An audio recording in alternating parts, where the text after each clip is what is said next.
एक छोटा सा डाका डालना है। रेड सन, कीमत 500 करोड़ है। 50 रुपए दिन की दिहाड़ी, एक केला, एक समोसा, एक पेठा, एक कटिंग चाय और शेयर्ड ई रिक्शा का आवन जावन का किराया। ये है जूल थीफ की वेरी रियलिस्टिक मेकिंग और लॉजिस्टिक्स की कॉस्ट। ये फिल्म है from the makers of War, Pathaan and Fighter. तो इन्होंने सोचा यार हमने ठीक ठाक पिक्चरें तो बना ली, अब क्या यही करते रहेंगे। तो इन्होंने अपनी तेल खत्म आइडिएशन की स्कूटी में दी फुल रेस। अच्छी पिक्चरें बनाने के गोल चक्कर से मारा यू टर्न और फचाक से स्कूटी राइट में काट के जूल थीफ नामक सिंघाड़े की रेडी में दे मारी। रेड सन अफ्रीका का सबसे बेशकीमती हीरा। कभी सोचा है अगर रेस 3 और धूम वन नाइट स्टैंड करे और अगली सुबह उठकर दोनों पछताए कि यार ये क्या कर दिया, तो वो पछतावा कैसा दिखेगा। कभी सोचा है अगर 36 चाइना टाउन और मनी है तो हनी है एक लपलपाता हुआ गीला गीला गर्मा गर्म चुंबन करें तो वो कैसा दिखेगा। अपने हाफ प्लेट मस्तिष्क पर जोर डाल के सोचने की जरूरत नहीं है महीप कपूर के दीवानों, क्योंकि वो कुछ ऐसा दिखेगा।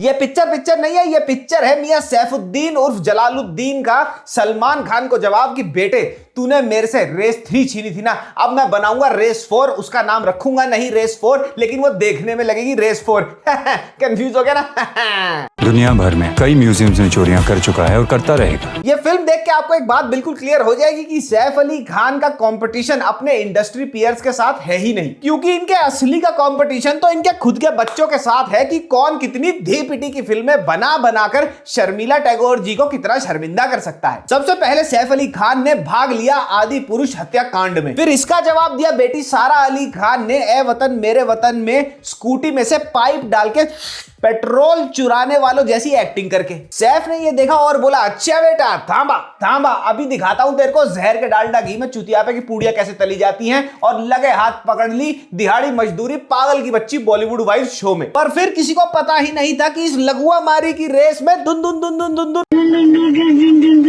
करते आ गए लंबी नाक वाले छोटे नवाब और 2025 के सबसे सनसनीखेज नादानिया अपहरण कांड को अंजाम दे दिया। फिर सैफ अली खान को दोबारा से आया गुस्सा और उसने बोला बेटा फ्रेंची चाहे जितनी भी टाइट हो लेकिन लंगोट जैसा कसाव कभी पैदा नहीं कर सकती, और मुकम्मल कर दिया इस दंडनीय अपराध को जिसका नाम है जूल थीफ। यह है वो चक्रव्यूह जिसे हमें तोड़ना है। एक टाइम पर सैफ अली खान की फिल्में देखकर लव आजकल करते हुए कॉकटेल पीने का मन करता था, और ये फिल्म देखकर रेस लगाते हुए बुलेट राजा की तरह जूल थीफ को कुर्बान करने का मन कर जाएगा। हाय गाइस, मैं हूं मिस्टर शैन, क्या प्रेशर। जूल थीफ की कहानी में होती हुई चोरी को देख के आपको लगेगा इससे अच्छी चोरी तो वासु और जैकी भगनानी ने BMCM बनाकर असली में कर ली थी। 1100 करोड़ कंफर्म है वर्ल्ड वाइड। जूल थीफ में हर 100 गज पर चोदे जा रहे डायलॉग के नाम पर होती बकचोदी को सुन के आपको लगेगा इससे अच्छी बकचोदी तो मास्टर चोर शिफू जी शौर्य भारद्वाज कर लेता है। मेरा 30 मिनट की ट्रेनिंग का चार्ज अभी 45 लाख रुपए चल रहा है। और साथ ही जूल थीफ में होते एक्शन को देख के आप बोलोगे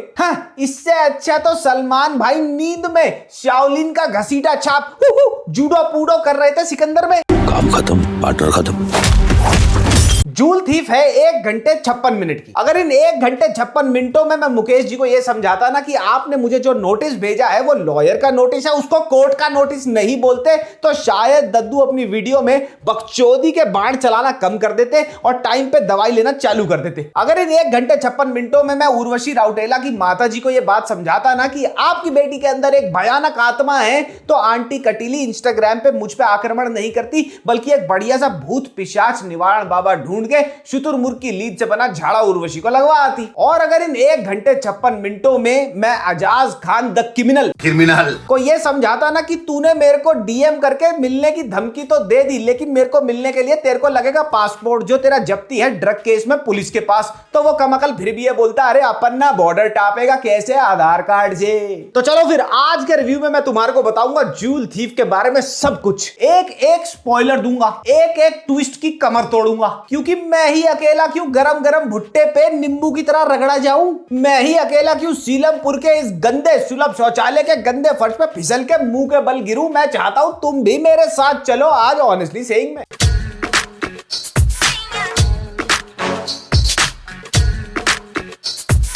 तो नटखट चिरकुंडे जूल थीफ को देखने के बाद मेरे दिमाग में एक बात आई कि इस फिल्म के मेकर्स और सैफ अली खान की बिहाइंड द सीन इस फिल्म को कंसेप्चुअलाइज करते हुए क्या कॉन्वर्सेशन हुई होगी। हाँ हेलो सैफ सर, एक नई फिल्म का आइडिया आया है, जबरदस्त, बताऊं क्या? ओ वाओ, बताओ ना, रेस 4 का आइडिया बताओ। अरे सैफ सर, रेस 4 नहीं है, आप आइडिया तो सुनो। वाओ, हाँ सुनाओ ना, रेस 4 का आइडिया सुनाओ। तो सर फिल्म की कहानी ये है कि आप है एक बड़े स्टाइलिश चोर और आपने चुराना है एक हीरा। ओहो wow, what a story. Race 4 की कहानी तो बहुत ही बढ़िया लिखी है तुमने। सर फिल्म का नाम रखेंगे जूल थीफ। हाँ रेस 4 नाम बिल्कुल बढ़िया रहेगा। Joule thief sir, joule thief. हाँ हाँ सुनाई दे रहा है मुझे, रेस 4 बहुत अच्छा नाम है। पूरी की पूरी पिक्चर एक्चुअल कंटिन्यूएशन लगती है रेस 1 और रेस 2 की। सैफ अली खान पिक्चर में कोई भी डायलॉग मारेंगे आप बोलोगे ये तो रेस में देखा। सैफ अली खान के वेरिड लुक्स के जो शॉट्स हैं यहाँ वहां ऊपर नीचे आगे पीछे से, आप कहोगे ये तो रेस में देखा। सैफ भाई तालाब में नहाते हुए एक भीगे गैंडे की तरह भी अगर स्विमिंग पूल से निकल रहे हैं तो आपको लगेगा आपने ये रेस में देखा है। वो तो अगर सलमान भाई अपने शादरा पॉकेट मार क्रू के साथ बीच में नहीं आते ना तो ये जूल थीफ नहीं बनती, ये रेस 3 बनती। 2 साल से आप लोग मेरा पीछा कर रहे हो, पासपोर्ट भी बोल रहा होगा आपका, थोड़ा तो आराम करने दे। क्या इंट्रोडक्टरी शॉट है सैफ भाई का। एक बहुत बड़ी चोरी करनी होती है तो जयदीप अहलावत साहब कहते हैं उसको बुलाया जाए। अब 500-800 करोड़ के हीरे की चोरी करने के लिए भैया हिंदुस्तान के सबसे बड़े डकैत को बुलाया जा रहा है, तो तुम्हें लगेगा अब कोई इंट्रो शॉट आएगा और सैफ अली भाई की ना जो एंट्री होगी एकदम चूतड़ फाड़। लेकिन होता क्या है, शॉट लगता है और मियां लियाकत के बिस्तर पे एक पासपोर्ट एक्सपायर्ड इजरायली लेटी होती है गच्च मेकअप के साथ। मतलब ऐसे सो रही है मॉडल बनके, एक बाल यहां से यहां नहीं है और 150-200 किलो का नेकलेस डाला हुआ है गले में सोते हुए। फिर शॉट में मियां सैफुद्दीन आते हैं और गोरी के दाएं कान में 4 बातें चोदते हैं, बाएं कान में 4 बातें चोदते हैं। लेकिन समझ उस गोरी को 2 बातें नहीं आती। गोरी कहती है अपना नाम तो बता दो, वो कहता है भैया नाम वाम तुम छोड़ो, मुझे करनी थी उठा पटक, मैंने अपनी ऑटो एक्सपो लगा ली, अब मैं अपनी स्कूटी लेके यहां से निकल रहा हूं। और जब वो निकल रहे होते हैं ना, गोरी उनको देखते थे रियलाइज करती है कि भैया ये तो नेकलेस चुरा के ले गया। और तुम्हें पता लगेगा कि भाई ये हिंदुस्तान का सबसे हाईटेक डकैत है और इसका इंट्रो शॉट लगाया है एक नेकलेस चुराने के लिए। अबे ये तो त्रिलोकपुरी के चेन स्नैचर रोज करते हैं। केक कटेगा तो दोनों में बटेगा और वो भी बराबर। जयदीप अहलावत को ये फिल्म का विलेन तो बनाना चाहते थे, लेकिन विलेन के नाम पे जो इन्होंने जयदीप भाई को शैंकी द झैंकी लुक दिया है, बाय गॉड वो विलेन कम लगते हैं और उनको देख के ऐसा लगता है कि इनका रोहिणी वेस्ट मेट्रो स्टेशन के नीचे ना पुरानी गाड़ियों को बेचने का काम है। 500 करोड़ में से 250 करोड़ तुझे दे दूं। ये ब्लॉन्ड स्ट्रीक, वो बचपन में बूमर में पानी वाले टैटू नहीं निकलते थे, चिंगम खाओ यहाँ पे चिपकाओ पानी डालो और हटाओ तो टैटू लग जाता था, वैसे टैटू बना रखे हाथ पैरों पे। मजा आएगा तेरे साथ खेल के। अब हाईटेक चोरी दिखानी है फिल्म के अंदर, तो हाईटेक चोरी तो अकेला तो करेगा नहीं भैया चोर, उसके साथ होगी एक चोरनी जो उसकी मदद करेगी क्या करने में, कंप्यूटर चलाने में। वो इस पिक्चर में है। अब वो लड़की हैकर है और कैमरे हैक करेगी, तो उसको दिखाया कैसे जाएगा कि ये हैकर है बहुत बड़ी, उसका सेटअप दिखा दिया, RGB लाइटें चल रही है और वो गेमिंग कर रही है। मतलब खुद समझ जाओ गेमिंग कर रही है तो भैया हाईटेक चोरनी तो होगी, आता होगा उसका हैकिंग। और लड़की अगर हैकर है तो उसके कैरेक्टर में थोड़ा एटीट्यूड का मिर्च मसाला भी डालना पड़ेगा। फिल्म में पता कैसे शॉट दे रही है, ज्यादा नहीं बोल रही। भाई क्यों ना हो एटीट्यूड, गुरु जम्बेश्वर यूनिवर्सिटी से BCA किया है उसने। मतलब एक एक कैरेक्टर इस फिल्म का लिखा नहीं गया, सोचा नहीं गया, हगा गया है। अगली पार्टी मेरी तरफ से जेल की कैंटीन में। एक शॉट में 2 अंडरकवर इंटेलिजेंस वाले सैफ अली खान को बुडापेस्ट से लेके आ रहे होते हैं इंडिया, तो एक शॉट लगता है एयरपोर्ट का। सैफ अली खान तो जूल थीफ है, तो ये दोनों इंटेलिजेंस के एस्कॉर्ट्स जो इनके साथ होते हैं इनको ये एयरपोर्ट पे ही कर देते हैं चित, बेहोश कर देते हैं। तो तुम्हें लगेगा बेहोश कर दिया दोनों को, अब यहां से ये कट लेगा, लेकिन नहीं, ये तो भैया जूल थीफ है, सबसे बड़े डकॉयट है ये इंडिया के। तो ये करते क्या है, उनमें से एक पाजी होते हैं, वो सरदार जी का डिप्लोमेटिक पासपोर्ट चुराते हैं, एयरपोर्ट पे ही पासपोर्ट को फोर्ज करता है, एयरपोर्ट पे ही अपनी सरदार बनकर फोटो खिंचवा लेता है पग लगा के और निकल जाता है एयरपोर्ट से सरदार बनकर। छोटा सा डाका डालना है। ऐसे ही फिल्म की हीरोइन भेस बदलती है, मुझे उसका नाम नहीं पता, ना ही मेरे को उसका नाम जानने में कोई इंटरेस्ट है, लेकिन वो चढ़ती है एक प्लेन पे। अब भैया प्लेन में इन लोगों ने सोचा है हम तो कभी गए नहीं, हम तो अंगूठा छाप है, हम तो किशमिश भिगो के खाने वाले हैं, तो हमें तो पता नहीं होगा कि जो केबिन क्रू वाले होंगे वो सारे के सारे फ्लाइट में एक दूसरे को जानते होंगे। वो फ्लाइट में खड़ी होती है, एज ए पैसेंजर चढ़ती है और फ्लाइट में जाके ना एक टॉयलेट के अंदर जाती है, वहां से कपड़े चेंज करके एयर होस्टेस बन के निकल आती है। हमें क्या पता, हमें तो मोतिया है ना।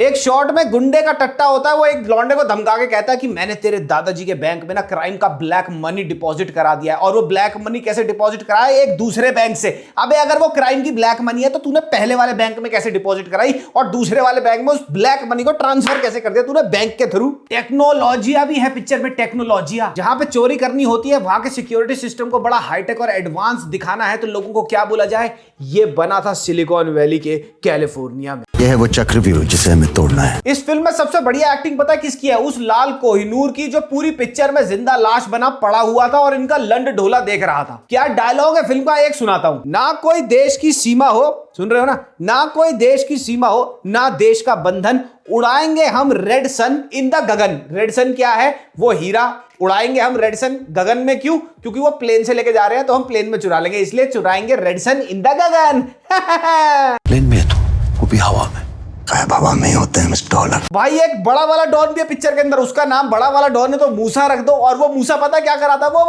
का पब भरे इस्तांबुल के बीच में भैया एयर स्ट्रिप बना दी और पैसेंजर प्लेन को हाईजैक करके लैंड करा दिया।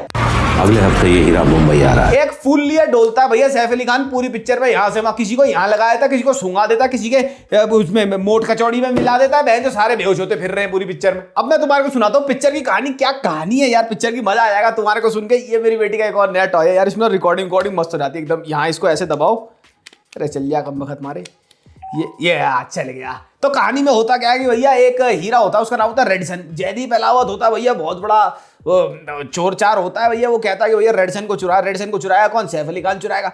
अब सैफ अली खान भैया चौदम पट्टी में लगे हुए हैं भाई, वो बुडापेस्ट में वहाँ बहनचोद ने इजराइलियों के साथ घूम रहे। कौन आएगा यहाँ पे भैया चोरी चकारी करने के लिए? वो मस्त है।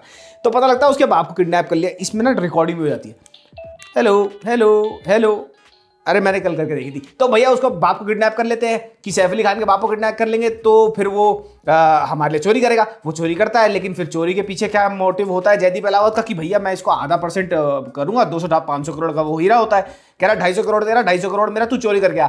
वो भाई चोरी करने चला जाता है। इसमें रिकॉर्ड हुआ है। हाँ, तो वो चोरी करने चला जाता है। तो चोरी करके आता है तो पता लगता है एक और बड़ा बॉस है भैया, मूसा पूसा। अब भैया वो मूसा से जयदीप पीछे बैठ डील कर लेता है। फिर उसके बाद बीच में हीरोइन आ जाती है। वो पता नहीं क्यों है पिक्चर के अंदर, क्यों है वो पिक्चर के अंदर, कोई कभी कोई भेष बदल लेता है। फिर वो भैया यहाँ चले जाते हैं, वहाँ चले आइसक्रीम खा रहा है, उसका बूढ़ा बाप घूम रहा है, उसके बूढ़े बाप को मार देंगे, उसको आइसक्रीम खा रहा है वहाँ पे बैठ के। पर ऐसा ही होता है। फिर उसके यहाँ इसको ना ऐसे, इसमें प्लेबैक भी होता है, देख या लाइट जल गई। तो यही होता है। अरे तुम्हारे पास फ्री टाइम होगा ना शाम को बैठ के, तो एक काम करना, मेरी अनुराग कश्यप वाली वीडियो देख लेना। ये देख के क्या करोगे, तुम्हें पिक्चर देखनी तो है नहीं ये। I mean on a very serious note guys, I can not even put this in words that how badly, how shabbily this film has been made. कहानी का कोई सर पैर नहीं है, कैरेक्टर्स जो दिखाए गए हैं उनका कोई सर पैर नहीं है, कंटिन्यूटी इश्यूज हैं मल्टीपल स्टोरी के अंदर। कहानी कहीं से शुरू होती है, बीच में किसी का भी इंट्रोडक्शन हो जाता है और कहीं पर भी खत्म हो जाती है। फिल्म का लाइटिंग सेटअप इन्होंने बहुत बढ़िया बनाने की कोशिश करी है, लेकिन वो उतना ही टैकी और वॉनबी लगता है। फिल्म के डायरेक्टर हैं कुक्की गुलाटी और Robbie Grewal. And guys if you are watching this review no भाई प्लीज छोड़ दो डायरेक्शन यार, मत बनाओ। एक गाना सुनने लायक नहीं है पूरी की पूरी फिल्म में। बैकग्राउंड म्यूजिक धी पिटी का है पूरी पिक्चर में। सिर्फ 2 चीजें अच्छी हैं फिल्म में। पहली है सैफ अली खान के जो गेटअप्स हैं, उन्होंने जो कपड़े पहने, the way he has carried himself in the film, he looks very very good, very handsome. और दूसरी चीज है जयदीप अहलावत की presence on the screen, that's it. इसके अलावा फिल्म में कुछ भी नहीं है that will add to your weekend. तो मैं तो यही कहूंगा भैया छोड़ दो इसको, कोई जरूरत नहीं है, मत देखो, मत अपना खून जलाना, पहले ही बहुत कुछ खराब चल रहा है, अपना दिमाग और मत खराब करना। हमें चाहिए आरण्यक जैसे शोज का नया सीजन नेटफ्लिक्स से, लेकिन नेटफ्लिक्स हमें दे क्या रहा है? झूल thief. Overall this film is nothing but a joke.